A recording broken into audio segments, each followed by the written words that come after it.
إن الحمد لله نحمده ونستعينه ونستغفره ونعوذ بالله من شرور أنفسنا ومن سيئات أعمالنا من يهده الله فلا مضل له ومن يضلل فلا هادي له وأشهد أن لا إله إلا الله وحده لا شريك له وأشهد أن محمدا عبده ورسوله صلى الله على نبينا محمد وآله وصحبه وسلم أما بعد فإن خير الحديث كتاب الله وخير الهدي هدي محمد صلى الله عليه وسلم وشر الأمور محدثاتها وكل محدثة بدعة وكل بدعة ضلالة وكل ضلالة في النار يا أيها الذين آمنوا اتقوا الله حق تقاته ولا تموتن إلا وأنتم مسلمون يا أيها الناس اتقوا ربكم الذي خلقكم من نفس واحدة وخلق منها زوجها وبث منهما رجالا كثيرا ونساء واتقوا الله الذي تساءلون به والأرحام إن الله كان عليكم رقيبا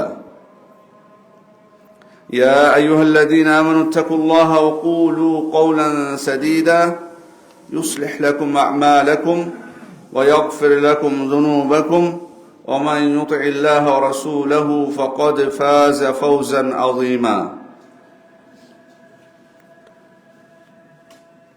সমস্ত প্রশংসা আল্লাহ রাব্বুল আলামিনের জন্য। দরুদ ও সালাম বর্ষিত হোক আমাদের প্রিয় নবী প্রিয় রাসূল মুহাম্মদুর রাসূলুল্লাহ সাল্লাল্লাহু আলাইহি ওয়াসাল্লামের উপর। সম্মানিত মুসল্লিবৃন্দ,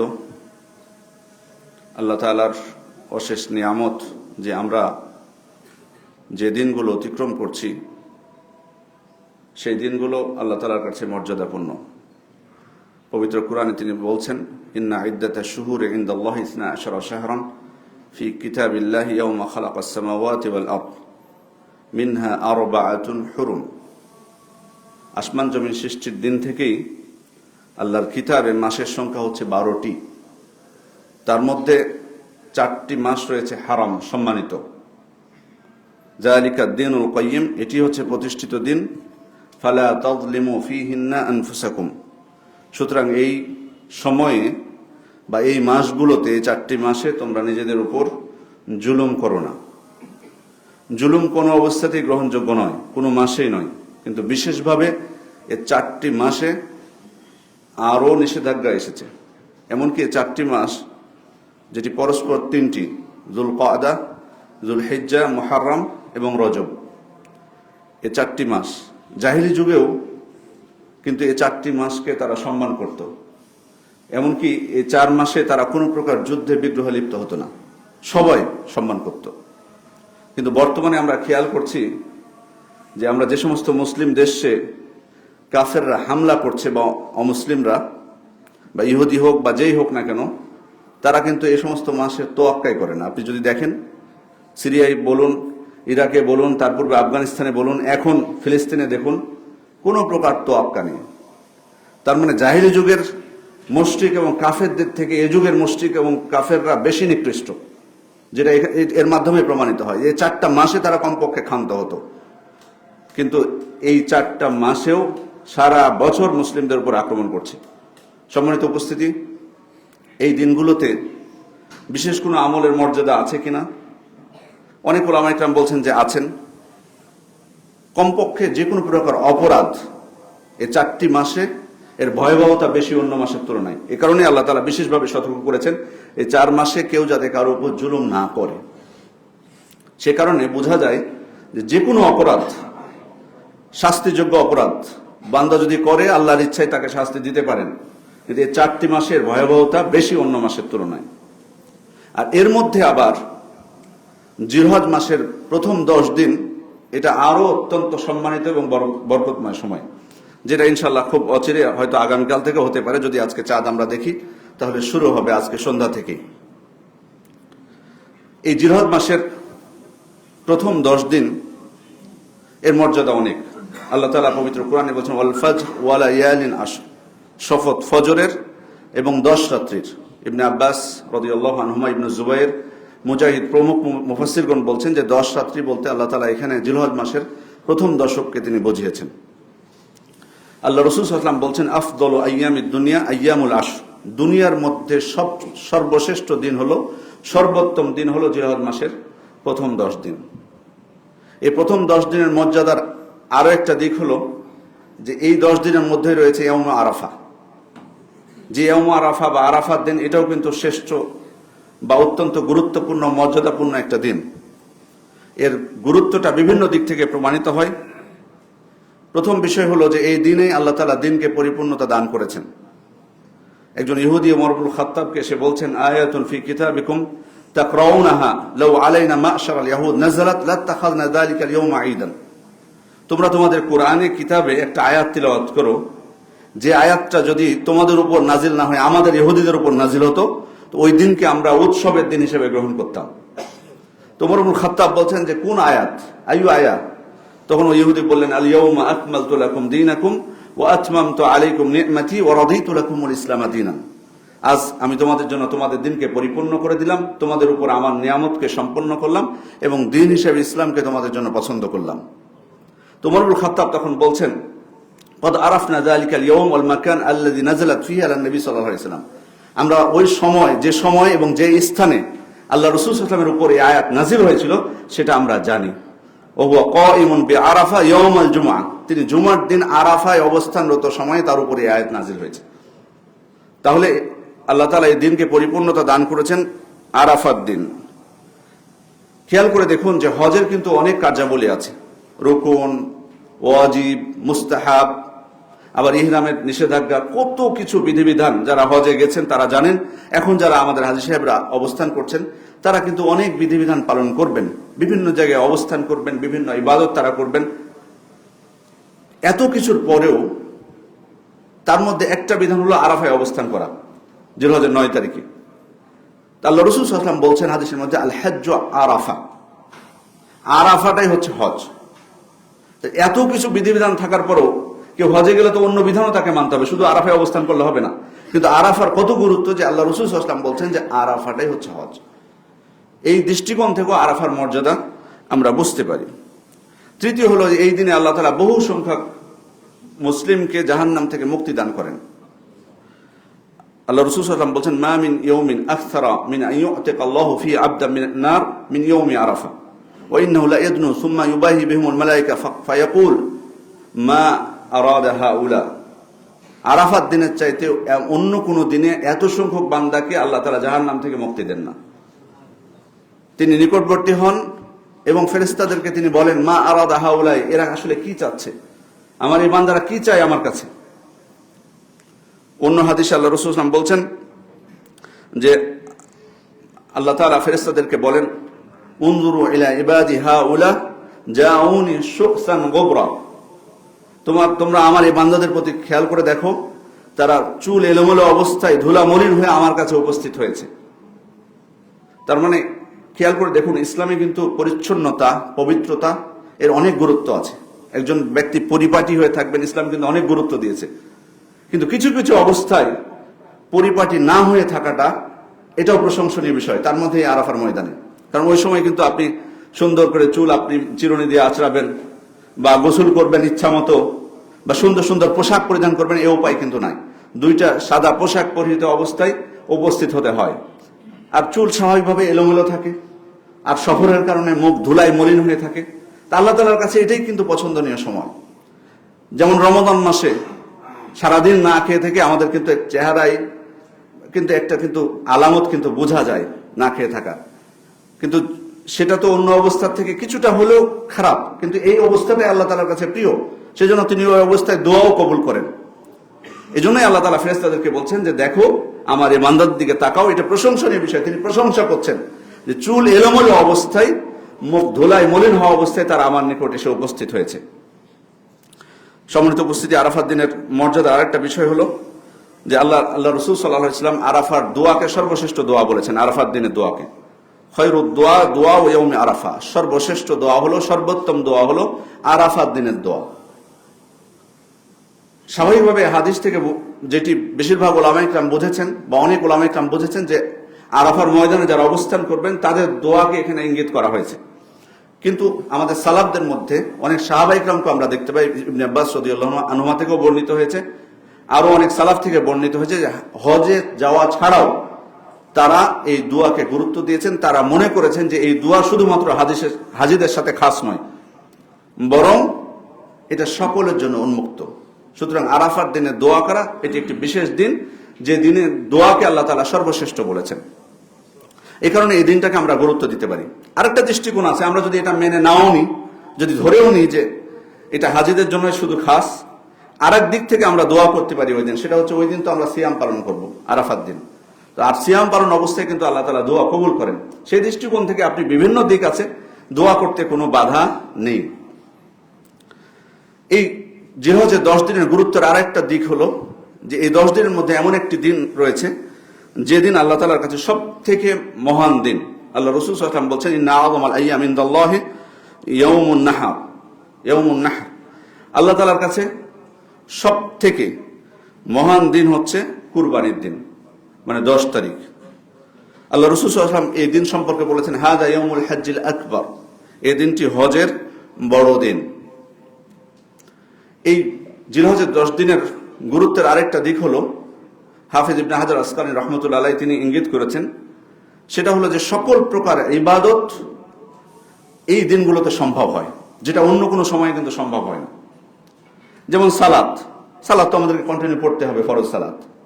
যাকাত যদি আপনার ওই সময় ফরজ হয় আপনি আদায় করবেন। সাধারণ সাদাকা আপনি করতে পারেন। জিকির, আজকার, তাকবীর সবকিছু করতে পারছি। এর সাথে আরেকটা যেটা ছিল হজ কিন্তু অন্য সময় কিন্তু করা যায় না, কিন্তু এই 10 দিনের মধ্যে কি হজ রয়েছে। তার মানে মৌলিক যে ইবাদতগুলো সবগুলোই কিন্তু একত্রিত হয়। সিয়ামের প্রতি উৎসাহ দেওয়া হয়েছে, যেটা আমরা উল্লেখ করবো ইনশাআল্লাহ। তাহলে সকল প্রকার ইবাদতগুলো এই 10 দিনের মধ্যে একত্রিত হয়, এটাও কিন্তু এই 10 দিনের মর্যাদার অন্যতম একটা দিক। এবার আমরা জানবো যে আমাদের আসলে করণীয়টা কি এই 10 দিনের মধ্যে। সম্মানিত উপস্থিতি, এই 10 দিনের মধ্যে করণীয় হলো যে কোনো প্রকার সৎ আমল বেশি বেশি করা, সেটা যে আমলই হোক না কেন। মা মিন আইয়ামিন আল আমালু সালিহু ফিহা আহাব্বু ইলাল্লাহ মিন হাযিহিল আইয়াম। আল্লাহ এই 10 দিনের তুলনায় অন্য কোন দিনে আল্লাহ তাআলার নিকট এই 10 দিনের আমল আল্লাহ তাআলার কাছে যতটা প্রিয়, অন্য কোন দিনে এতটা প্রিয় নয়। এবং আল্লাহ রাসূল সাল্লাল্লাহু আলাইহি ওয়াসাল্লামের সাহাবায়ে ইকরাম তাকে জিজ্ঞেস করেছেন, ওয়ালাল জিহাদ ফি সাবিলিল্লাহ, আল্লাহ রাসূল জিহাদও কি নয়? মানে এই 10 দিনের যে কোনো আমল কি আল্লাহ তাআলার কাছে প্রিয়? জিহাদও কি নয়? তো আল্লাহ রাসূল সাল্লাল্লাহু আলাইহি ওয়াসাল্লাম বলেন, ওয়ালাল জিহাদ, এমনকি জিহাদও না। ইল্লা রাজুলুন খারাজা বিনাফসিহি ওয়া মালিহি ফালাম ইয়ারজি বিশাইইন মিন যালিক, তবে ওই ব্যক্তি ব্যতীত যে তার নফস, তার জীবন এবং তার সম্পদ নিয়ে বের হয়ে গেছে, কিন্তু কোনোটাই নিয়ে সে ফিরে আসেনি, তার মানে সে শহীদ হয়েছে, সে ব্যক্তি ব্যতীত। তাহলে বোঝা যাচ্ছে এই হাদিস থেকে যে এই 10 দিনে আমরা যে কোনো প্রকার সৎ আমল আমরা করতে পারি, যেগুলো ভালো আমল। বিশেষভাবে আমরা কয়েকটা আমলের কথা বলবো। প্রথম হলো সিয়াম পালন করা। আল্লাহ রাসূল সাল্লাল্লাহু আলাইহি ওয়াসাল্লাম থেকে সাব্যস্ত হয়েছে, সুনান নাসাঈর হাদিস, কানা ইয়াসুমু তিসআম মিন যিলহিজ্জা, আল্লাহ রাসূল সাল্লাল্লাহু আলাইহি ওয়াসাল্লাম জিলহজ মাসের 9 দিন তিনি সিয়াম পালন করতেন। কারণ 10ম দিন এটা ঈদের দিন, এই দিন তো সিয়াম রাখা আমাদের জন্য নাজায়েজ। তার মানে 1 তারিখ থেকে 9 তারিখ পর্যন্ত এই 9 দিন আল্লাহ রাসূল সাল্লাল্লাহু আলাইহি ওয়াসাল্লাম পালন করেছেন সিয়াম।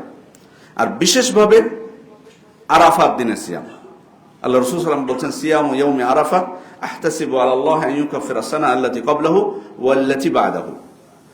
আরাফার দিনের সিয়াম আমি আশা করি যে তিনি এই সিয়ামের মাধ্যমে পূর্বের এবং পরের 1 বছরের পাপ তিনি মোচন করবেন। সুবহানাল্লাহ। তাহলে আমরা চেষ্টা করব 9 দিনে সিয়াম পালন করার, যদি সম্ভব হয়। যদি না পারি কমপক্ষে আরাফার দিন সিয়াম পালন করব। এখানে হয়তো অনেকের একটু জটিলতা আছে, প্রশ্ন করেন, এটা নিয়ে আমাদের মধ্যে কিছুটা মতভেদ আছে, আসলে কোন দিন আমরা আরাফা সিয়াম রাখবো সেটা নিয়ে। এগুলোতে আসলে এত বিচলিত হওয়ার কোনো কিছু নেই। যে কোনো মাসলা মাসাইলে যখন আপনি দেখবেন আলেমদের মধ্যে মতভেদ, বিচলিত হবেন না। আপনি দেখবেন তাদের দলিলগুলো, আপনার সাধ্য অনুযায়ী আপনি দেখবেন। যারা বলছেন তাদের ইলম এবং আমানতের প্রতি খেয়াল করবেন। দ্বিতীয়ত, আপনি কতটুকু বুঝছেন তার দলিলগুলো, সেটার ভিত্তিতে আল্লাহর উপর তাওয়াক্কুল করে যে কোনো একটা সিদ্ধান্ত আপনি নিয়ে নেবেন। কারণ এগুলো ইজতিহাদি মাসআলা, খাঁটি ইজতিহাদি মাসআলা। প্রত্যেকেই তাদের মতের সপক্ষে তারা দলিল পেশ করেছেন। সে কারণে যেহেতু ইজতিহাদি মাসআলা, কোনোটাকে ভুল বলাও কারো জন্য এটা সমীচীন হবে না। তো ব্যক্তিগতভাবে আমি, যদি আপনি আমাকে জিজ্ঞেস করেন, আমি যেদিন আরাফা, হাজিরা যেদিন আরাফার ময়দানে থাকেন সেদিনই আমি সিয়াম পালন করি। তবে যারা মনে করেন যে প্রত্যেকে তাদের 9 তারিখে রাখবে, আমি কখনো এটা বলতে পারি না যে এটা ভুল, কারণ আমার কাছে ওহী আসে না। আর খাঁটি ইজতিহাদি মাসআলা এগুলো, সুতরাং স্পষ্ট হবে আরেকটা মতটাকে ভুল বলা এটা কারোর জন্য এটা শোভনীয় নয়। প্রত্যেকেই তাদের নিজের সব মতের সপক্ষে দলিল দিয়েছেন। এখানে বিষয়টা হলো মূলত যে আরাফা কি এখানে স্থান উদ্দেশ্য নাকি সময় উদ্দেশ্য। যারা বলেছেন স্থানটা এখানে গুরুত্বপূর্ণ, তো ওই দিন যেহেতু হাজিরা আরাফার ময়দানে অবস্থান করেন, সেজন্য ওনারা আরাফা যেদিন হাজিরা আরাফার ময়দানে থাকেন সেদিনকে তারা প্রাধান্য দিয়েছেন। আর যারা সময়টাকে বুঝেছেন যে আরাফা বলতে সময়, অর্থাৎ 9 তারিখ হচ্ছে আরাফার দিন, তারা তখন প্রত্যেক দেশের 9 তারিখকে বুঝেছেন এবং এই অনুযায়ী তারা সিয়াম পালন করতে বলছেন বা করেন। এই জন্য এই বিষয়ে বিতর্ক করার কোনো প্রয়োজন নেই, বরং আপনি দেখবেন যে প্রত্যেকের দলিলগুলো, সেটা দেখে যেটা আপনার মনে হবে যে এটা আমি বেশি আশ্বস্ত হচ্ছি বা এটাকে আমার শক্তিশালী বেশি মনে হচ্ছে, সেটাই আপনি পালন করবেন। তবে এটা যাতে আমরা না করি, অনেকে বলেন যে 2 দিন রাখলে সমস্যা কোথায়। 2 দিন তো না, 9 দিনও রাখলে কোনো সমস্যা নেই। কিন্তু যদি আপনি এখানে প্রয়োজন হয় যে আরাফার নিয়ত করা, বিশেষভাবে যদি নিয়তের প্রয়োজন হয়, তাহলে তো 2 দিন নিয়ত করা সম্ভব না, আপনাকে একদিনই করতে হবে। এই জন্য বলবো যে একদিনই আপনি নিয়ত করুন যেটাকে আপনার শক্তিশালী মনে হচ্ছে, আর অন্য দিন সাধারণ এই 10 দিনের মর্যাদার দিকে লক্ষ্য করে ওই দিন রাখুন, ইনশাল্লাহ তাতে সমস্যা নেই। আর যদি আপনি কোনোদিনই চান যে আপনি আরাফার নিয়তই করবেন না, 9 দিনে রাখবেন, সেটাও আপনি করতে পারেন। আল্লাহু আলাম। সম্মানিত উপস্থিতি, এরপরে প্রথম হলো তাহলে সিয়াম পালন করা। দ্বিতীয় বিষয় হলো হজ। এটাও গুরুত্বপূর্ণ একটি ইবাদত। যারা সিদ্ধান্ত নিয়েছেন তারা তো চলেই গেছেন। আমাদের যদি কেউ আমরা সিদ্ধান্ত না নিয়ে থাকি, এখন আর সুযোগ নেই, তবে আমরা সামনের বছরগুলোতে পরিকল্পনা করতে পারি, বিশেষ করে যাদের উপর ফরজ হয়ে গেছে তাদের বিষয়। এজন্য আরো 5 বছর পরে যাব, সামর্থ্য আমার হোক, আর একটু বয়স হোক, বয়স হলে যাব, কারণ এখনো তো পাপ করতেছি, পাপ তো ছাড়তে পারিনি, এই ধরনের মানসিকতা বাদ দিতে হবে। বরং আল্লাহর কাছে তওবা করে যত দ্রুত সম্ভব আমরা যাওয়ার চেষ্টা করব। মান হাজ্জা ফালাম ইয়ারফুস ওয়ালাম ইয়াফসুক রাজা কা ইয়াউমি ওয়ালাদাতহু উম্মুহু। যে ব্যক্তি হজ করলো এবং কোনো প্রকার যৌন সম্পর্কিত কোনো বিষয়ে জড়ালো না বা কোনো প্রকার ফাসিকি কাজও করলো না, সে নিষ্পাপ শিশুর মতো ফিরে আসলো ওই দিনের মতো যেদিন তার মা তাকে জন্মদান করেছে। সুবহানাল্লাহ। তাহলে হজের কত সওয়াব। আল হাজ্জুল মাবরুর লাইসা লাহু জাযাউন ইল্লাল জান্নাহ। কবুলকৃত হজ বা মাবরুর হজের প্রতিদান জান্নাত ছাড়া অন্য কিছুই নয়। সুবহানাল্লাহ। তা এই জন্য আমরা চেষ্টা করব হজ করার জন্য। তৃতীয় বিষয় হলো বেশি বেশি আল্লাহ জিকির করা। আল্লাহ তাআলা বলেন লিয়াশহাদু মানাফিআ লাহুম ওয়া ইয়াযকুরু ইসমাল্লাহি ফি আইয়ামিন মা'লুমাত আলা মা রাযাকাহুম মিন বাহিমাতিল আনআম। অর্থাৎ তারা যাতে নিজেদের কল্যাণের স্থানসমূহে হাজির হতে পারে এবং আল্লাহ তাআলা তাদেরকে চতুষ্পদ জন্তু থেকে যে রিজিক দিয়েছেন সেটার উপরে নির্দিষ্ট দিন সমূহে আল্লাহ তাআলাকে স্মরণ করতে পারে। এই নির্দিষ্ট দিনের ব্যাখ্যায় উলামা ইকরাম বলছেন যে জিলহজ মাসের 10 দিন। তাহলে বেশি বেশি জিকির করা। অন্য হাদিসে আল্লাহ রাসূল সাল্লাল্লাহু আলাইহি ওয়াসাল্লাম বলেন ফাআকসিরু ফীহিন্না তাহলিল ওয়াত তাকবীর ওয়াত তাহমিদ। তোমরা এই দিনগুলোতে বেশি বেশি লা ইলাহা ইল্লাল্লাহ পাঠ করো, আল্লাহু আকবার বলো এবং আলহামদুলিল্লাহ পাঠ করো। সে কারণে যে কোনো প্রকার জিকির আপনি করবেন। সুবহানাল্লাহ, আলহামদুলিল্লাহ, আল্লাহু আকবার, লা ইলাহা ইল্লাল্লাহ, এটা আমরা করব। কোরআন তিলাওয়াত করার চেষ্টা করব। সাহাবা ইকরাম, বিশেষ করে আবু হুরায়রা রাদিয়াল্লাহু আনহু, ইবনে উমর রাদিয়াল্লাহু আনহুমা, তারা তাকবীর দিতে জোরে জোরে তারা তাকবীর দিতেন এই দিনগুলোতে এবং বাজারে চলে যেতেন। তাদের তাকবীর শুনে কিন্তু অন্যরা তাকবীর দিতেন। এটা কিন্তু আপনি খেয়াল করবেন যে আপনি যদি জোরে তাকবীর দেন, অনেককে আপনি দেখতে পাবেন যে তারা তাকবীর পাঠ করছে না, কিন্তু আপনি পাঠ করছেন বলে অন্যরা করছে। এখানে আমি যেমন এই আমলের সওয়াবটা পেয়ে যাচ্ছি তাকবীর পাঠ করার, তেমনই কিন্তু আমি আমার দেখে কেউ যদি অনুকরণ করে সেটা সওয়াবটাও কিন্তু আমি পাচ্ছি। এজন্য আমরা চেষ্টা করব এই দিনগুলোতে তাকবীর পাঠ করার জন্য। এটা হচ্ছে আম তাকবীর। আর খাস তাকবীর হলো আরাফাত দিনের ফজর থেকে শুরু হয়, যেটা সেটা চলবে আয়ামুত তাশরিকের শেষ দিন পর্যন্ত, অর্থাৎ আসর পর্যন্ত। প্রত্যেক সালাতের পরে, প্রত্যেক ফরজ সালাতের পরে প্রত্যেকে তারা নিজ নিজ পাঠ করবেন।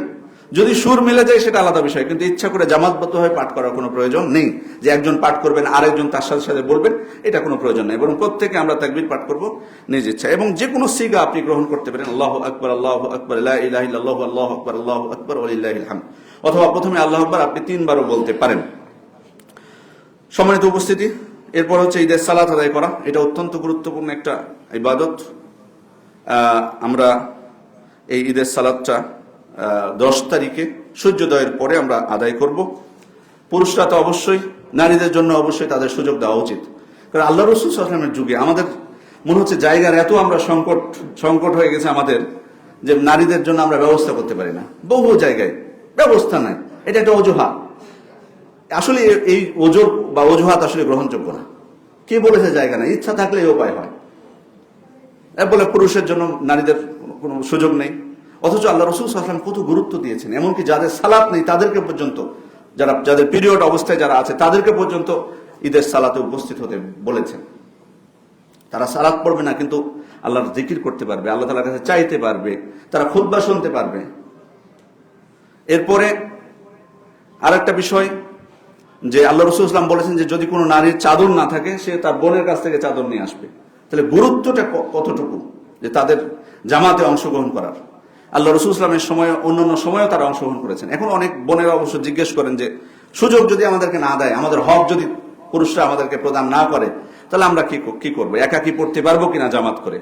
অনেক কোন ওলামায়ে কেরাম বৈধতা দিয়েছেন যে তারা নিজেরাই নিজেদের ইমামতিতে পড়তে পারে, কিন্তু খুতবা থাকবে না তাদের। কারণ খুতবাটা কিন্তু পুরুষদের জন্য নির্দিষ্ট। খতিব খুতবা দিবেন শুধু পুরুষ ব্যক্তি, সেটা জুমার দিনে হোক বা ঈদের সালাতের পরে হোক। এই জন্য তাদের খুতবা নেই, সাধারণ ওয়াজ বা নসিহত তারা করতে পারেন।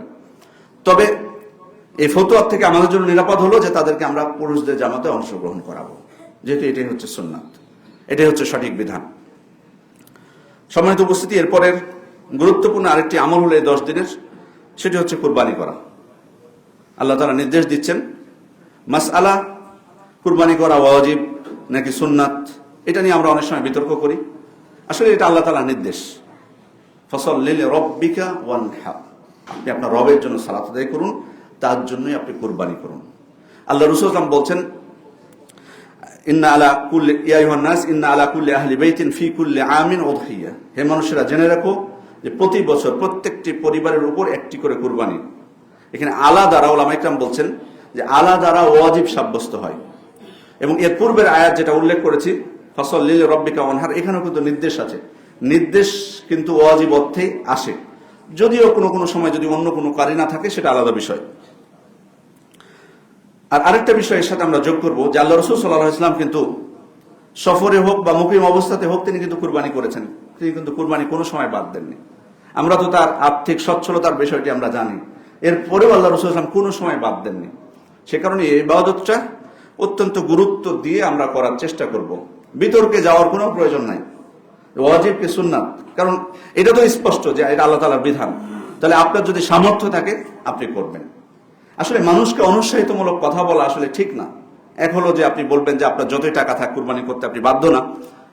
আসলে ব্যাপারটা হলো এখানে দেখুন, আমি বলেছি আল্লাহ তাআলার আদেশ, রাসূল সাল্লাল্লাহু আলাইহি ওয়াসাল্লামের আদেশ, তার সুন্নাত।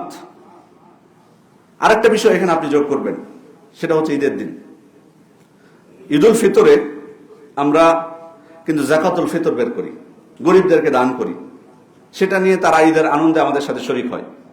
ঈদুল আযহায় আমরা কুরবানি করি, এই কুরবানির গোশত কিন্তু গরিবদের মধ্যে বন্টন করি, সেটার মাধ্যমে কিন্তু তারা ঈদের আনন্দে শরীক হয়। খেয়াল করে দেখুন যে আল্লাহ তাআলা আমাদের জন্য 2টা ঈদ তিনি কিন্তু নির্ধারণ করে দিয়েছেন। 2টা ঈদ নির্ধারণ করে দেওয়া, এটা হচ্ছে আমাদের আনন্দের দিন। সুতরাং আনন্দ কিন্তু বৈধ পন্থায় আমরা প্রকাশ করব। আর আনন্দের অন্যতম একটা দিক হচ্ছে কুরবানি। আর এই জন্যই তো গরিবদের জন্য যাতে এই ঈদটা পরিপূর্ণতা পায়, সেজন্যই তো সাদাকা করতে বলা হয়েছে গোশত। প্রত্যেকটা জায়গায় খেয়াল করুন, ফাকুলু মিনহা ওয়া আতিমুল কানি ওয়াল মু'তার ওয়া আতিমুল বাইস আল ফাকির। আল্লাহ রাসূল সাল্লাল্লাহু আলাইহি ওয়াসাল্লাম বলছেন, কুলু ওয়াদাখিরু ওয়া তাসাদদাকু, তোমরা খাও, তোমরা জমা রাখো, তোমরা সাদাকা করো। তার মানে গুরুত্বপূর্ণ বিষয়। তো যদি এখানে একটু বিষয় যদি আমরা একটু খেয়াল করে দেখি যে গরিবদেরকে যদি দিতে আমরা বাধ্য, এবং বাধ্য আপনি কুরবানি, আকিকার মাংস আপনি না দিলে কোনো অসুবিধা নেই, কুরবানির গোশত কিন্তু আপনাকে দিতেই হবে। হ্যাঁ, হবু যে আপনাকে 3 ভাগ করতে হবে সেটা না। উলামায়ে কেরামের অনেকের নির্দেশনা হলো যে যারা বিশেষ করে সারা বছরই খেতে পান, তাদের আর্থিক কোনো সংকট নেই, তাদের উচিত এই দিনগুলোতে বেশি বেশি সাদাকা করার চেষ্টা করা, বেশিরভাগই। আর যারা সাধারণত সারা বছর হয়তো খেতে পান না, তারা যদি বেশি অংশটা রেখে দেন নিজেদের জন্য খাওয়ার জন্য, তারা রাখতে পারেন। এটা নির্দেশনা, এটা কোনো বিধান না। সেই দৃষ্টিকোণ থেকে আমরা বলবো যে দেখুন, তাহলে সাদাকা তো আমাকে করতে হচ্ছে, সাদাকা আমি করব।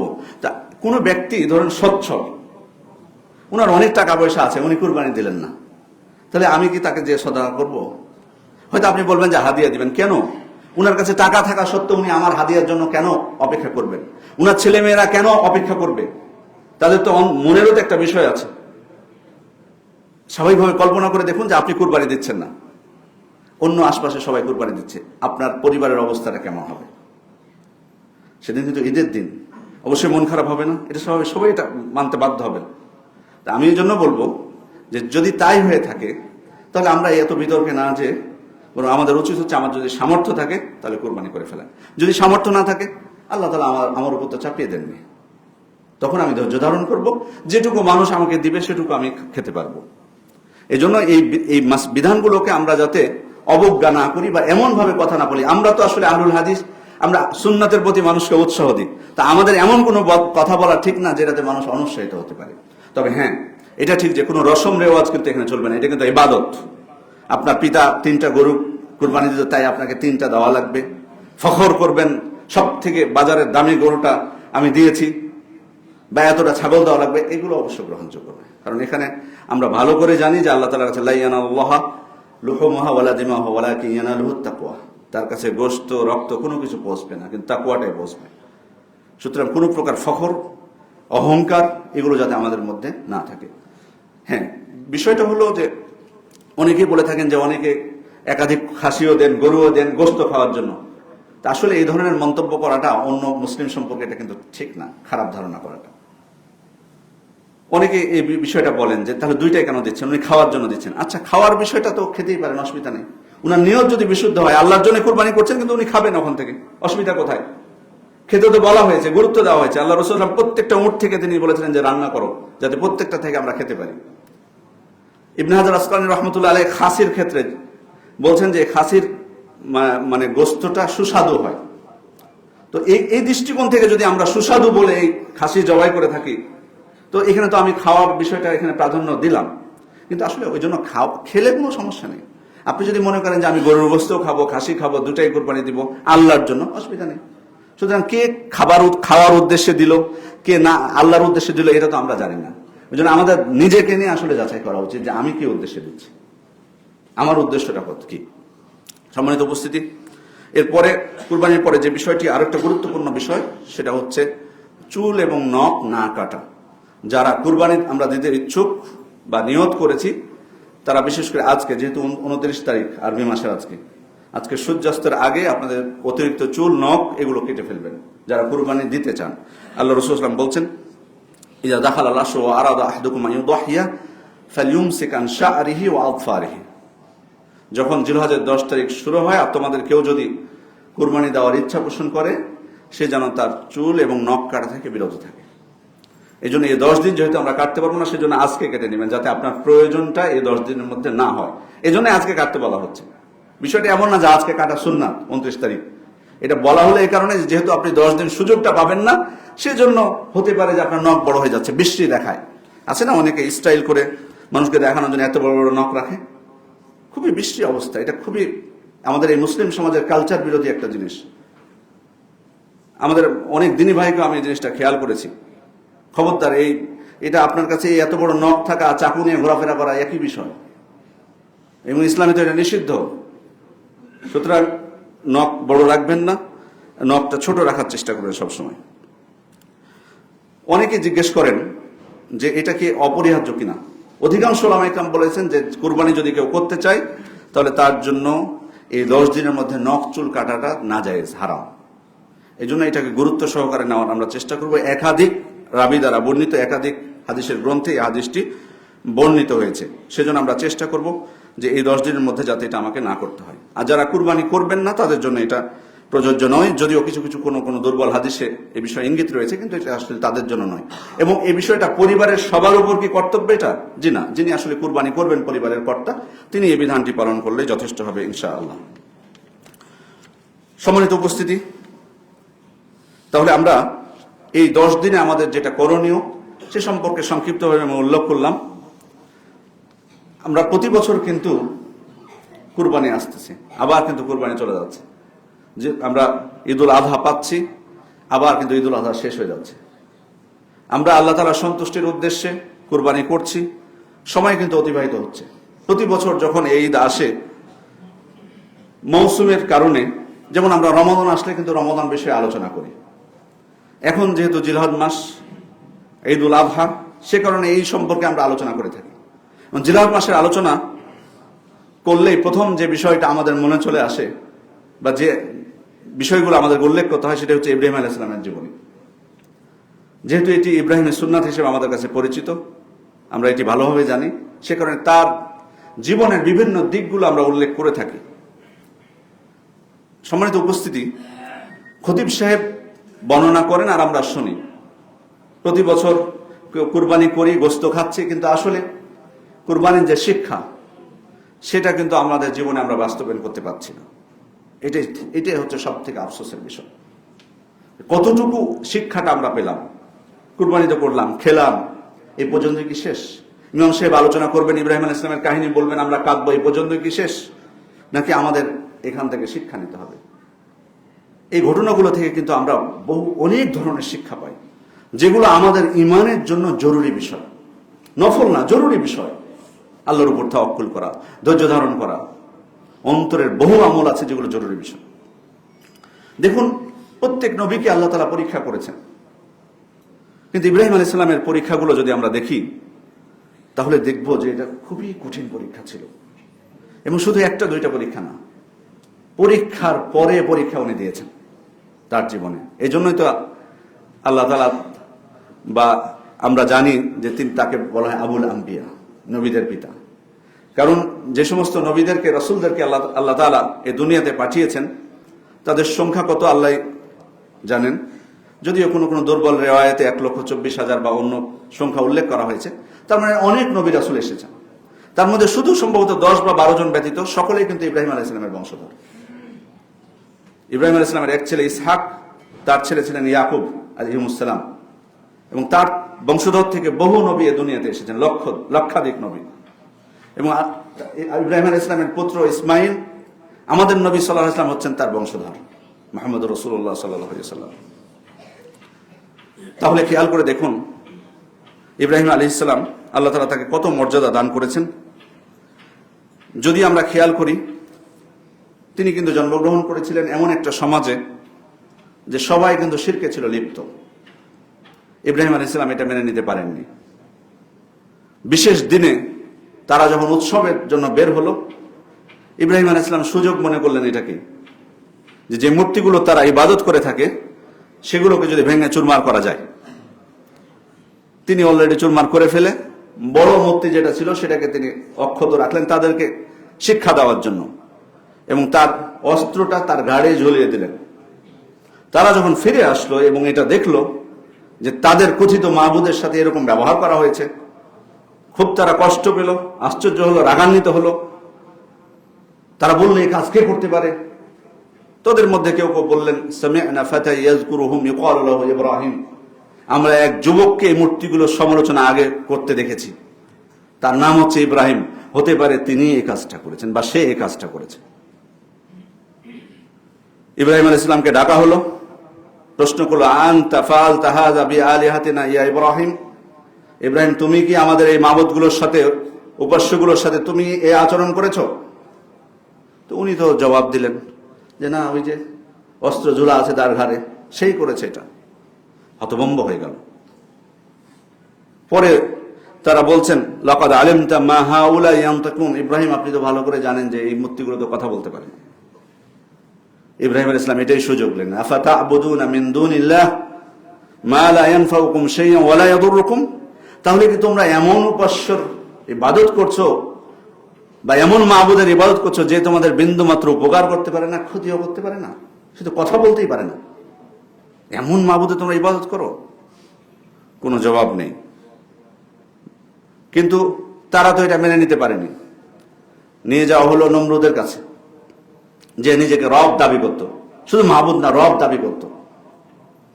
সে ইব্রাহিম আলাইহিস সালামকে জিজ্ঞেস করলো যে ইব্রাহিম তোমার রব কে? উনি উত্তর দিলেন, রব্বি আল্লাযী ইউহয়ী ওয়া ইউমীত, আমার রব হচ্ছেন তিনি যিনি জীবন দান করেন, তিনি মৃত্যু দান করেন। তখন সে উত্তর দিল, আনা উহয়ী ওয়া উমীত, আমিও তো জীবন দান করতে পারি, মৃত্যু দিতে পারি। কিভাবে? ফাঁসির দণ্ডপ্রাপ্ত যে আসামি, ফাঁসির দণ্ডপ্রাপ্ত, মৃত্যুদণ্ডপ্রাপ্ত যে আসামি, তাকে মাফ করে দিল। তার মানে তাকে আমি জীবিত করে দিলাম। আর যে হত্যার উপযুক্ত নয়, খালাস পাওয়ার কথা, তাকে আমি হত্যা করলাম। তার মানে আমিও মৃত্যু দিতে পারি, আমিও জীবন দান করতে পারি। ইব্রাহিম আলাইহিস সালাম বললেন, ফাইন্নাল্লাহা ইয়াতি বিশ-শামসি মিনাল মাশরিকি ফাতি বিহা মিনাল মাগরিব। ঠিক আছে, আমার আল্লাহ তো সূর্যকে পূর্ব দিক থেকে উদিত করেন, আপনি যেহেতু রব, আপনার কাছে ক্ষমতা আছে, আপনি একবার পশ্চিম দিক থেকে উদিত করে দেখান। ফাবুহিতাল্লাযী কাফার, যে কুফরি করেছিল সে হতবুদ্ধ হয়ে পড়ল, কোনো জবাব দিতে পারল না। আর এই হিংসা বিদ্বেষের বশবর্তী হয়ে তখন রাগে ক্ষোভে বলল, হাররিকুহু ওয়ানসুরু আলিহাতাকুম, তাকে আগুনে পোড়াও এবং তোমাদের মাবুদগুলোকে রক্ষা করো, সাহায্য করো।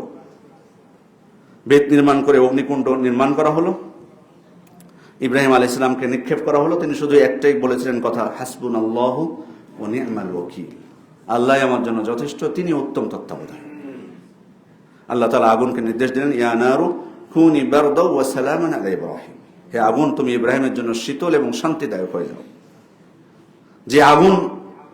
যে আগুনকে আমরা কত ভয় পাই, কাছে আগুন থাকলেও সেখানে আমরা অবস্থান করতে পারি না, দম বন্ধ হয়ে আসে। সে আগুন বিপরীত আল্লাহর আদেশে শান্তিদায়ক হয়ে গেল ইব্রাহিম আলাইহিস সালামের জন্য। এই পরীক্ষায় উন্নীত হলেন। খেয়াল করে দেখুন, বাধা সমাজের রাষ্ট্রপ্রধান, শাসক, বড় জালেম, তার কাছে নির্যাতিত হয়েছেন, কত পরীক্ষার সম্মুখীন হয়েছেন। বাড়িতে আসলে তো একটু স্বস্তি পাওয়ার কথা, মানুষ তো বাড়িতে ফিরে আসে স্বস্তি পাওয়ার জন্য, কিন্তু না, সেখানেও বড় শত্রু অপেক্ষা করছে। তাকেও যখন তার নিজের পিতাকে তিনি বললেন, ইয়া আবাতি লিমা তা'বুদু মা লা ইয়াসমাউ, ইয়া আবাতি লিমা তা'বুদু মা লা ইয়াসমাউ ওয়া লা ইউবসিরু ওয়া লা ইউগনি আনকা শাইআ, হে আমার পিতা, আপনি কেন এমন একজনের ইবাদত করছেন যে কোনো কিছু শুনতে পায় না, সে দেখতে পায় না, এবং সে আপনার কোনো উপকারেও আসে না? তাহলে আপনি কেন তার ইবাদত করবেন, আপনি কেন তার পূজা করবেন? তিনি এবার দেখুন কঠিনভাবে উত্তর দিলেন, আরাগিবুন আনতা আন আলিহাতি ইব্রাহিম, তুমি কি আমাদের এই উপাস্যগুলো থেকে মুখ ফিরিয়ে নিচ্ছ? লাইল্লাম তানতাহি লা আরজুমান্নাকা ওয়াহজুরনি মালিয়া, তুমি যদি এগুলো থেকে বিরত না হও তো আমি তোমাকে পাথর দিয়ে মেরে তোমাকে হত্যা করব এবং তুমি চিরতরে আমাকে ছেড়ে চলে যাও। নিজের পিতা বাড়িতে এসে, বাইরে তো শান্তি নেই, নিজের পিতার কাছে এ ধরনের সমস্যার সম্মুখীন হয়েছেন। তবুও পিতা এত কঠিন কথা বলার পরও পিতাকে কিন্তু উনি কঠিন কোনো উত্তর দেননি। সালামুন আলাইকা সাআস্তাগফিরুল্লাকা রাব্বি ইন্নাহু কানা বি হাফিয়্যা, বরং তার জন্য ক্ষমা প্রার্থনা করতে চেয়েছেন। সুবহানাল্লাহ। এখান থেকে উনি গেলেন। এরপরে খেয়াল করে দেখুন, আবার তৃতীয় পরীক্ষা, যখন সফর করছিলেন তার স্ত্রীকে নিয়ে, একজন ফাসেক লম্পট বাদশার খপ্পরে পড়লেন। তার স্ত্রী, যে সুন্দরী নারী দেখলে তাকে ধরে আনতে বলতো এবং তার সাথে অশ্লীল কাজ করত। ইব্রাহিম আলাইহিস সালাম আল্লাহ তাআলার কাছে একনিষ্ঠভাবে আল্লাহ তাআলার কাছে দোয়া করলেন, তার স্ত্রীও দোয়া করেছিলেন। ওই লম্পট বাদশা তার স্ত্রীর ধারে কাছেও যেতে পারেনি। এই পরীক্ষাতেও উন্নীত হলেন। তারপরে খেয়াল করে দেখুন আরো কত পরীক্ষা। সন্তান, বয়স হয়ে গেছে কিন্তু আল্লাহ তাআলা তাকে কোনো সন্তান দিচ্ছেন না। একনিষ্ঠভাবে আল্লাহ তাআলার কাছে দোয়া করলেন, রব্বি হাবলি মিনাস সালিহিন, হে আল্লাহ আপনি আমাকে একজন সৎ সন্তান দান করুন। আল্লাহ তাআলা তাকে সন্তান দান করলেন। ইসমাইল আলাইহিস সালাম জন্মগ্রহণ করলেন, ইসহাক আলাইহিস সালাম জন্মগ্রহণ করলেন। শেষ কি পরীক্ষা এখানেই? আগে পরীক্ষা দিয়েছেন, কষ্ট স্বীকার করেছেন, এখন সন্তান চেয়েছেন, সন্তানও পেয়ে গেছেন, এবার তো সুখের শান্তির জীবন শুরু। এটা কি না, আবারও পরীক্ষা। আল্লাহ তাআলার নির্দেশ, ওই জনমানবহীন, যেখানে নাই কোনো গাছপালা, সেখানে আপনি আপনার স্ত্রী এবং আপনার সন্তানকে রেখে আসুন। হাজার, যাকে আমরা হাজেরা বলে থাকি সাধারণত, এবং তার পুত্র ইসমাইল আলাইহিস সালাম, ইব্রাহিম আলাইহিস সালাম তাদেরকে সেই জনমানবহীন, যেখানে ছিল না কোনো গাছপালা, কোনো ফসল ফলাদি, সেখানে তিনি রেখে আসছেন। নেই কোনো মানুষও। স্বাভাবিকভাবে আমরা যদি এগুলো তো শুনি শুধুমাত্র, কিন্তু একবার কি নিজের জীবনে কল্পনা করে দেখেছি যে আমাদের জীবনে যদি এরকম হতো যে আমার স্ত্রী সন্তানকে আমি রেখে আসছি এক জায়গায় যেখানে কোনো মানুষ নেই, কতটুকু এটা বেদনাদায়ক হতে পারে, কষ্টের হতে পারে। খাবার যেটুকু তিনি দিয়েছেন সেটুকু তো ফুরিয়ে যাবে খুব দ্রুতই। রেখে আসছেন, রেখে সোজা চলে আসছেন, কষ্টে তাকাতেও পাচ্ছেন না পিছন দিকে। তার স্ত্রী বারবার তাকে বলছেন যে আপনি আমাদেরকে রেখে কোথায় যাচ্ছেন। শেষ প্রশ্ন করেছিলেন যে আমি আপনাকে একটাই প্রশ্ন করছি, এটা শুধু জবাব দিয়ে যান, আল্লাহু আমারাকা বিহা, আল্লাহ তাআলার নির্দেশে কি আপনি আমাদের সাথে এমনটা করলেন? আল্লাহ তাআলাই কি নির্দেশ দিয়েছেন আপনাকে? তখন ইব্রাহিম আলাইহিস সালাম বললেন হ্যাঁ। তখন তিনি বলেছেন ইযান লা ইউদাইউন আল্লাহ, ঠিক আছে তাহলে আল্লাহ আমাদেরকে ধ্বংস করবেন না। দেখুন তাওয়াক্কুল, দেখুন পরিবারের কর্তা নবী ইব্রাহিম আলাইহিস সালাম, তার তাওয়াক্কুল, তার ধৈর্য এবং তার পরিবারের, যখন শুনেছেন আল্লাহর নির্দেশ সাথে সাথে বলেছেন তাহলে আল্লাহ আমাদেরকে ধ্বংস করবেন না। সুবহানাল্লাহ। তারপরে তো আমরা জানি তাদের উপর নিয়ামতের কথা। দেখেন ইব্রাহিম আলাইহিস সালাম, খেয়াল করে দেখুন, দোয়া করছেন আল্লাহ তাআলার কাছে তার সন্তানদের জন্য। কি দোয়া করছেন তিনি? রব্বানা ইন্নী আসকানতু মিন যুররিয়্যাতি বিওয়াদিন গায়রি জি যারইন ইনদা বাইতিকাল মুহাররাম, হে আল্লাহ, আপনার পবিত্র সম্মানিত ঘরের নিকটে এমন উপত্যকায় আমি আমার সন্তানকে রেখে যাচ্ছি যেখানে নেই কোনো ফসল ফলাদি। রব্বানা লিইয়ুকিমুস সালাহ, দোয়াটা দেখুন খেয়াল করে। প্রথম দোয়া ইব্রাহিম আলাইহিস সালাম কি করছেন? তাদের জন্য দোয়া করছেন ইব্রাহিম আলাইহিস সালাম, হে আল্লাহ, তারা যাতে সালাত আদায়কারী হয়, সালাত প্রতিষ্ঠাকারী হয়। কত গুরুত্বপূর্ণ ইবাদত। ওই অবস্থায় হয়তো নিরাপত্তার দোয়া করব আমরা বা অন্য কিছু দোয়া করব, ইব্রাহিম আলাইহিস সালাম বলছেন হে আল্লাহ, তারা যাতে সালাত আদায়কারী হয়, সালাত প্রতিষ্ঠাকারী হয়। ফাজআল আফইদাতাম মিনান নাসি তাহওয়ি ইলাইহিম, এবং মানুষের অন্তর যেন তাদের প্রতি অনুরাগী হয়। ওয়ারযুকহুম মিনাস সামারাতি লাআল্লাহুম ইয়াশকুরুন, এবং হে আল্লাহ, আপনি তাদেরকে ফল ফলাদি থেকে রিজিক দান করুন যাতে তারা আপনার শুকরিয়া আদায় করতে পারে। পরীক্ষার সম্মুখীন হয়েছেন এখানে। এবার কিন্তু তার ছেলে ইসমাইল আলাইহিস সালাম বড় হলেন, পরীক্ষা কিন্তু আবারও পরীক্ষা। বড় হয়েছেন, কথা বলতে শিখেছেন, সে সময় আবার আল্লাহ তাআলা তাকে নির্দেশ দিলেন। তিনি বলছেন ইয়া বুনাইয়া, তার ছেলেকে বলছেন সরাসরি, আল্লাহ তাআলা আদেশ, ইয়া বুনাইয়া ইন্নী আরা ফিল মানামি আন্নী আযবাহুকা, হে আমার পুত্র, আমি কিন্তু স্বপ্নে দেখেছি যে আমি তোমাকে জবাই করতেছি। ফানজুর মাযা তারা, সুতরাং তুমি কি তোমার মতামতটা কি বলো এই বিষয়ে। তার ছেলে উত্তর দিলেন ইয়া আবাতি ফাআল মা তু'মার সাতাজিদুনি ইনশাআল্লাহু মিনাস সাবিরিন, হে আমার পিতা, আপনাকে যে আদেশ করা হয়েছে আপনি সেটি বাস্তবায়ন করুন, আপনি আমাকে ধৈর্যশীলদের অন্তর্ভুক্ত পাবেন। এখানে কিন্তু বলেননি যে আপনি আমাকে ধৈর্যশীল পাবেন, ধৈর্যশীলদের অন্তর্ভুক্ত পাবেন। তার মানে তাদের পিতৃপুরুষ, অর্থাৎ হে পিতা, আপনি যেমন ধৈর্য ধারণ করেছেন, আপনার অন্যান্য নবীগণ যেভাবে ধৈর্য ধারণ করেছেন, আপনি আমাকে ওই সমস্ত শক্তিশালী মুমিনদের অন্তর্ভুক্ত পাবেন যারা তাদের জীবনে ধৈর্য ধারণ করেছেন। পিতা, খেয়াল করে দেখুন, এখানে ইব্রাহিম আলাইহিস সালামের বলার প্রয়োজনই ছিল না। এখান থেকে কিন্তু আমরা একটা শিক্ষা পাই, ইব্রাহিম আলাইহিস সালামের কিন্তু কোনো বলার প্রয়োজন ছিল না, তার মতামতের প্রয়োজন নেই, কারণ আল্লাহ তাআলা আদেশ করেছেন, আদেশ তিনি বাস্তবায়ন করবেন। তবুও কিন্তু তিনি পরামর্শ চাচ্ছেন। এটাও কিন্তু আমাদের জীবনে কিন্তু বাস্তবায়ন করতে হয়, পারিবারিক জীবনে পরামর্শটা হতে পারে আপনি যেটা চাচ্ছেন সেটা বাস্তবায়ন করবেন, কিন্তু একবার পরামর্শ নিয়ে দেখুন, বলে দেখুন, তাদের মতামতটাকে গুরুত্ব দেওয়া। সম্মানিত উপস্থিতি, এভাবে ইব্রাহিম আলাইহিস সালাম আল্লাহ তাআলার পক্ষ থেকে প্রত্যেকটা পরীক্ষাতে তিনি কামিয়াবি হয়েছেন, পাশ করেছেন। আল্লাহ তাআলা তাকে সেজন্যই কিন্তু এত মর্যাদা তিনি দান করেছেন।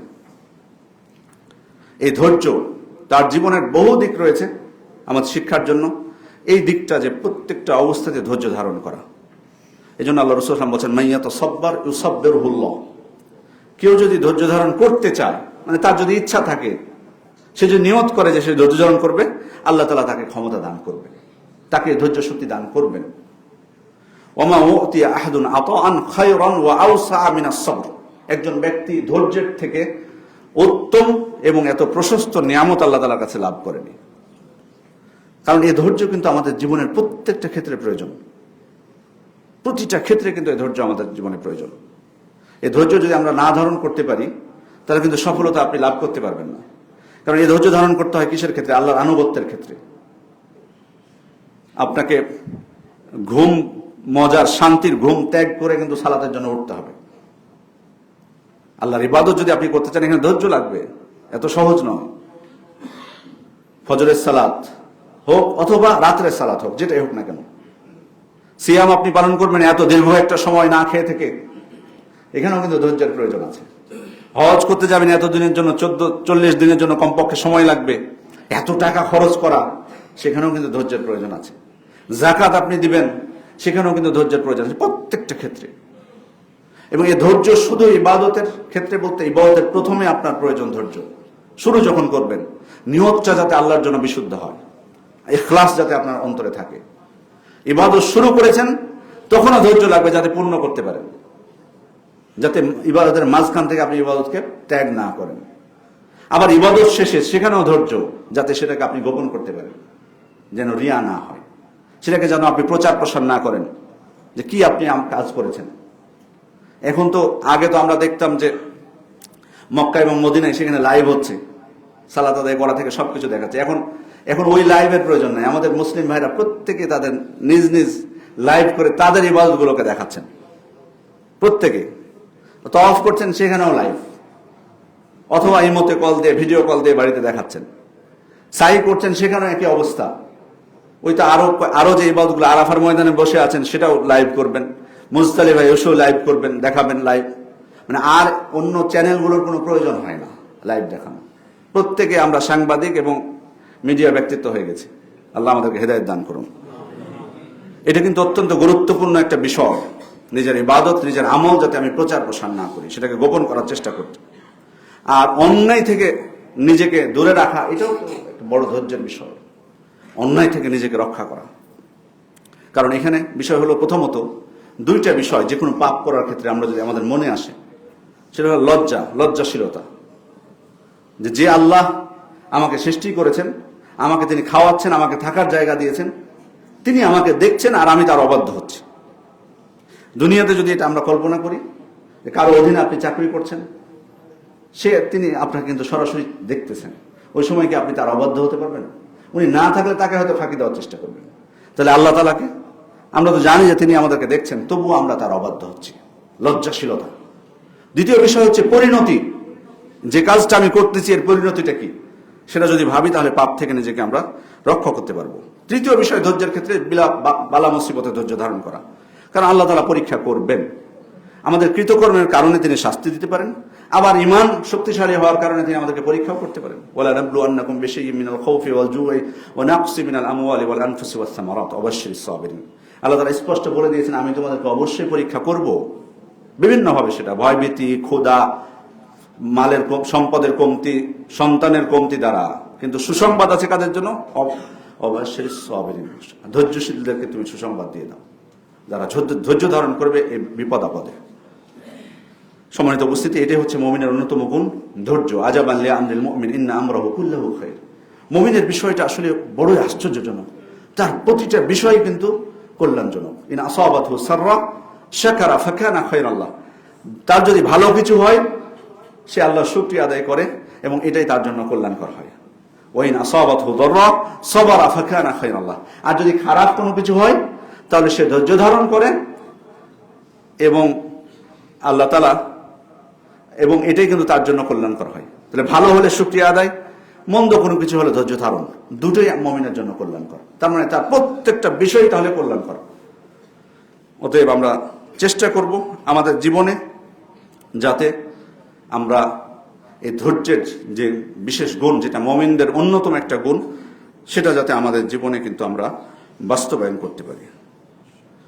সম্মানিত উপস্থিতি, যে দিনগুলো আসছে, এই দিনগুলোতে কিন্তু আল্লাহ রাসূল সাল্লাল্লাহু আলাইহি সাল্লাম তিনি কিন্তু 10ম হিজরিতে হজ করার উদ্দেশ্যে বের হয়েছিলেন। হজ ফরজ হয়েছে 9ম হিজরিতে। আল্লাহ রাসূল সাল্লাল্লাহু আলাইহি সাল্লাম হজ করেছেন 10ম হিজরিতে। তিনি সাহাবা ইকরামের সামনে ঘোষণা দিলেন তিনি হজে যেতে ইচ্ছুক। সাহাবা ইকরাম অত্যন্ত আনন্দের সাথে তারা খুশি হলেন যে রাসূল সাল্লাল্লাহু আলাইহি সাল্লামের সাথে আমরা হজ করতে পারবো। বহু সংখ্যক সাহাবা ইকরাম আল্লাহ রাসূল সাল্লাল্লাহু আলাইহি সাল্লামের সাথে রওনা হলেন। এটা কিন্তু তাদের জন্য ছিল অত্যন্ত আনন্দের একটা বিষয়, যে আল্লাহ তাআলার আদেশ বাস্তবায়ন করবেন আর সাথে থাকবেন প্রিয় রাসূল মুহাম্মদুর রাসূলুল্লাহ সাল্লাল্লাহু আলাইহি সাল্লাম। আর তারা তো আসলে তাদের জীবনে তাদের সবকিছু চাইতে আল্লাহ রাসূল সাল্লাল্লাহু আলাইহি সাল্লামকে তারা ভালোবেসেছেন। সে কারণে এটা তো অবশ্যই তাদের জন্য খুবই আনন্দদায়ক ছিল। কিন্তু আনন্দদায়ক হলেও আল্লাহর রাসূল সাল্লাল্লাহু আলাইহি সাল্লামের কর্মে, কথায়, চালচলনে ওই সময় এমন কিছু ইঙ্গিত পাওয়া যাচ্ছিল যেটা সাথে সাথে ছিল তাদের জন্য বেদনাদায়ক। কারণ আল্লাহ রসুল সাল্লামের কথা বা কর্মে বা ইশারায় তারা বুঝতে পেরেছিলেন যে আল্লাহ রসুল সাল্লাল্লাহু আলাইহি ওয়াসাল্লাম তিনি আর বেশি দিন আমাদের মধ্যে থাকবেন না। তিনি বিদায় হজের আগে মুআয ইবনে জাবাল রাদিয়াল্লাহু আনহু, তার বিশ্বস্ত সাহাবী, জ্ঞানী সাহাবী, শরীয়ত সম্পর্কে যার অনেক জ্ঞান ছিল, তাকে পাঠাচ্ছেন ইয়ামেনে দাওয়াতের জন্য। মুআয ইবনে জাবাল রাদিয়াল্লাহু আনহু উটের উপর আরোহণ করেছেন, আল্লাহ রাসূল সাল্লাল্লাহু আলাইহি ওয়াসাল্লাম নিচে তার পাশে পাশে হাঁটতেছেন। মুআয রাদিয়াল্লাহু আনহুকে বলছেন তিনি, ইয়া মুআয আসা আল্লাহ তালকানি বাদা আমি হাদা, হে মুআয তুমি যখন ফিরে আসবে ইয়ামেন থেকে, হতে পারে যে তুমি আমার সাথে আর সাক্ষাৎ পাবে না। লাআল্লাকা আন তামুররা লাআল্লাকা আন তামুররা বিমসজিদি ওয়া কবরি, তুমি হয়তো আমার মসজিদের এবং আমার কবরের সামনে দিয়ে তুমি হেঁটে যাবে, অতিক্রম করবে। অর্থাৎ তুমি, আল্লাহ রাসূল তাকে জানিয়ে ইঙ্গিত দিয়েছেন যে তিনি ইয়ামেন থেকে ফিরে যখন আসবেন তখন হয়তো আল্লাহ রাসূল সাল্লাল্লাহু আলাইহি ওয়াসাল্লাম দুনিয়া ছেড়ে চলে যাবে। এটা একটা ইঙ্গিত ছিল। দ্বিতীয়, আল্লাহ রাসূল সাল্লাল্লাহু আলাইহি ওয়াসাল্লাম কিছুক্ষণ খুতবার শুরুতে যে বিষয়টি বলেছি, আয়াত নাজিল হয়েছিল দিন পরিপূর্ণতা লাভ করে আরাফার ময়দানে তিনি হজ করা অবস্থায়, হজ যখন করছিলেন আরাফার ময়দানে থাকা অবস্থায় আল্লাহ রাসূল সাল্লাল্লাহু আলাইহি ওয়াসাল্লামের উপর এই আয়াত নাজিল হয় যে আমি তোমাদের জন্য তোমাদের দিনকে পরিপূর্ণ করে দিলাম। এই আয়াত যখন ওমর ইবনুল খাত্তাব শুনেছিলেন যে আল্লাহ রাসূল সাল্লাল্লাহু আলাইহি ওয়াসাল্লামের উপর এই আয়াত নাজিল হয়েছে, দিন পরিপূর্ণ হয়েছে, তখন তিনি কাঁদতে শুরু করেন।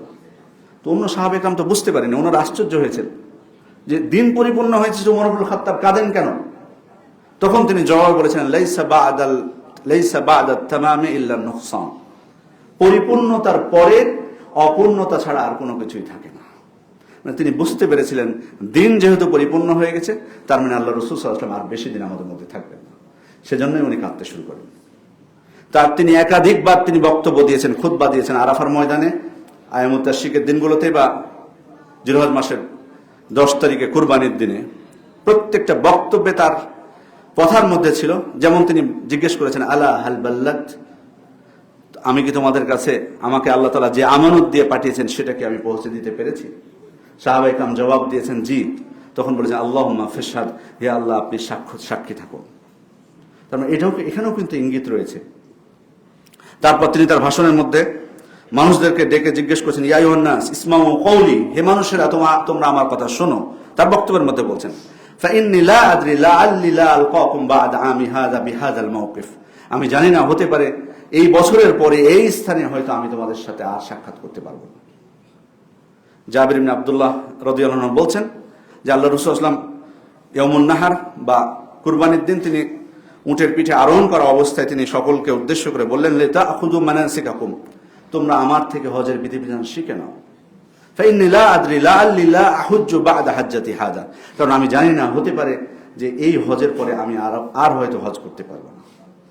দেখুন প্রত্যেকটা বিষয়। এরপরে আয়ামুত তাশরিকের দিনগুলোতে তার উপর নাজিল হলো সূরাতুন নাসর, ইযা জাআ নাসরুল্লাহি ওয়াল ফাতহ, যখন আল্লাহর সাহায্য এবং বিজয় আসবে। ওয়া রাআইতান নাসা ইয়াদখুলুনা ফি দীনিল্লাহি আফওয়াজা, আপনি মানুষকে দেখবেন তারা দলে দলে ইসলাম কবুল করছে।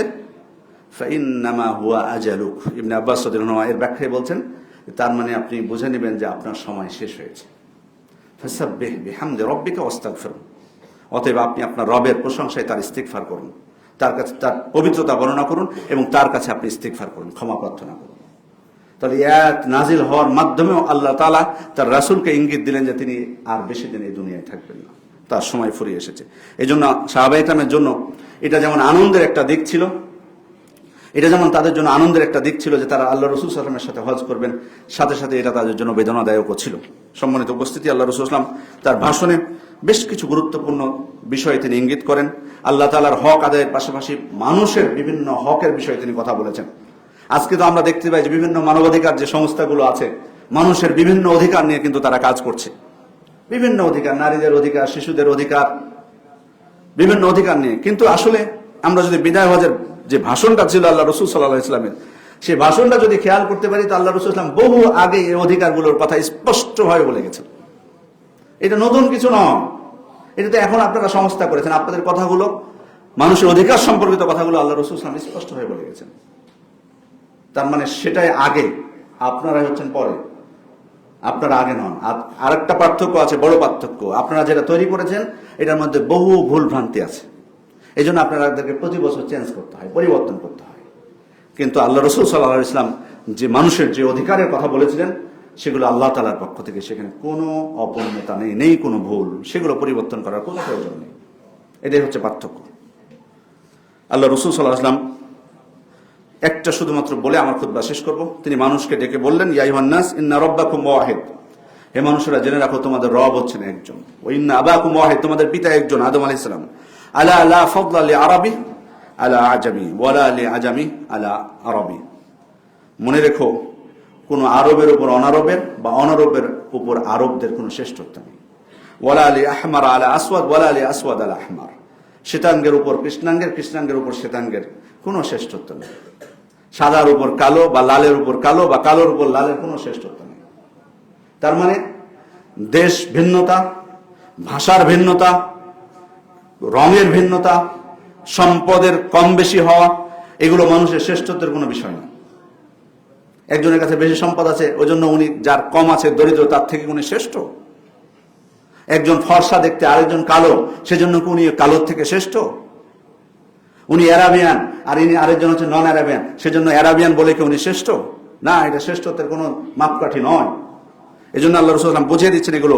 শেষে বলছেন ইল্লা বিত্তাকওয়া, শুধুমাত্র শ্রেষ্ঠত্ব নির্ধারণ হবে আর মাপকাঠিটা হচ্ছে তাকওয়া। যে তাকওয়াশীল হবে সেই হচ্ছে শ্রেষ্ঠ মানুষের মধ্যে। আল্লাহ রাসূল সাল্লাল্লাহু আলাইহি ওয়াসাল্লাম তিনি যেমন মুখে বলেছেন এই কথা, এটা কিন্তু নিজের জীবনে কিন্তু বাস্তবায়ন করে দেখিয়ে দিয়েছেন।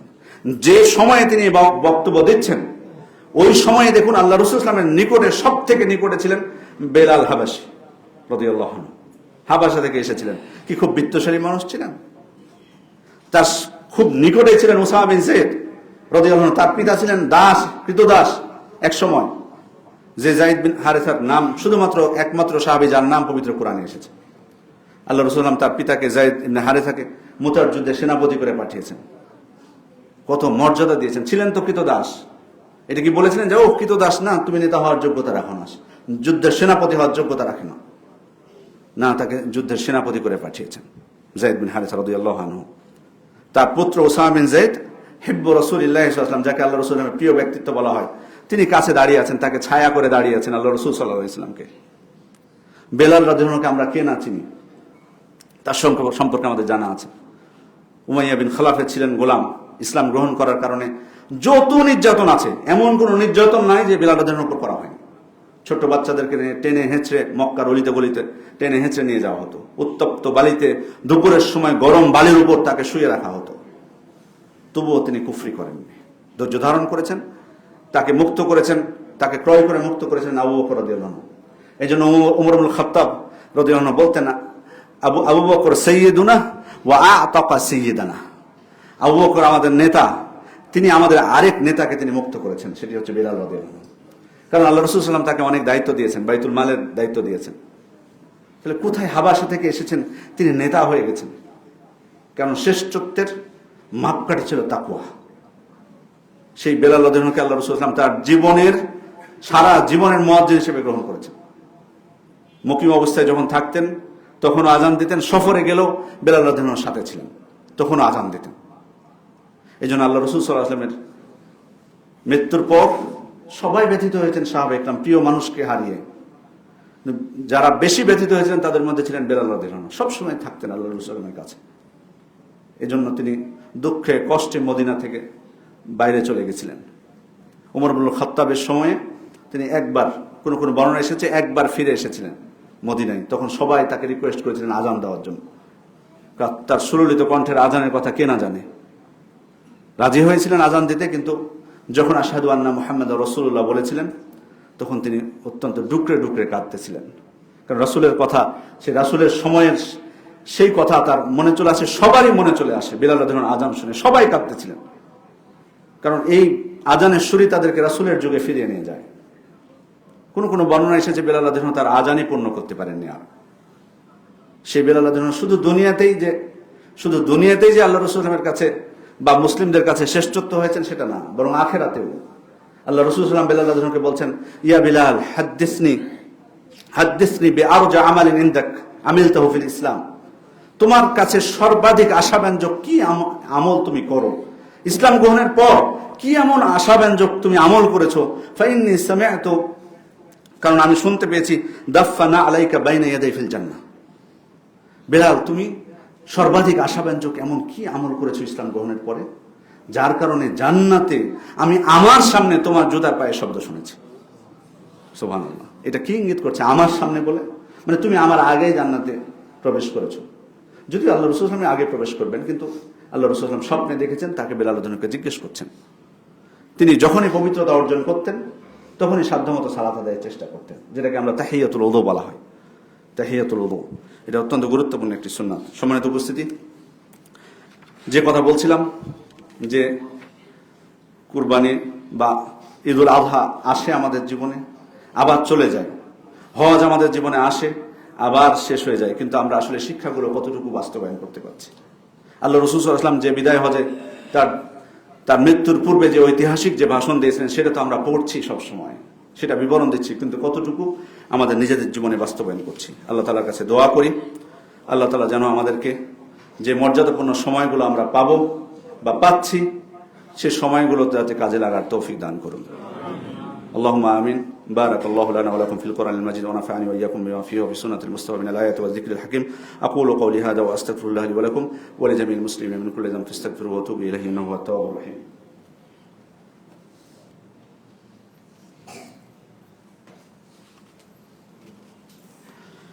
ইন্নাল হামদালিল্লাহ নাহমাদুহু ওয়া নাস্তাঈনুহু ওয়া নাস্তাগফিরুহু ওয়া নাউযু বিল্লাহি মিন শুরুরি আনফুসিনা ওয়া মিন সাইয়্যাতি আ'মালিনা মান ইয়াহদিহিল্লাহু ফালা মুদিল্লা লাহু ومن يضلل فلا هادي له وأشهد أن لا إله إلا الله وحده لا شريك له وأشهد أن محمدا عبده ورسوله أما بعد। সমস্ত মুসল্লিদের দৃষ্টি আকর্ষণ করব, যারা পরে এসেছে বিশেষ করে, আমি আপনাদেরকে আবারও স্মরণ করিয়ে দিব যে আমরা কিন্তু আজানের পরে যখন আসি, আজানের আগে যদি আমরা আসি, আমাদের পক্ষে সাক্ষ্য দিবেন ফেরেশতা, বিশেষ সাক্ষ্য।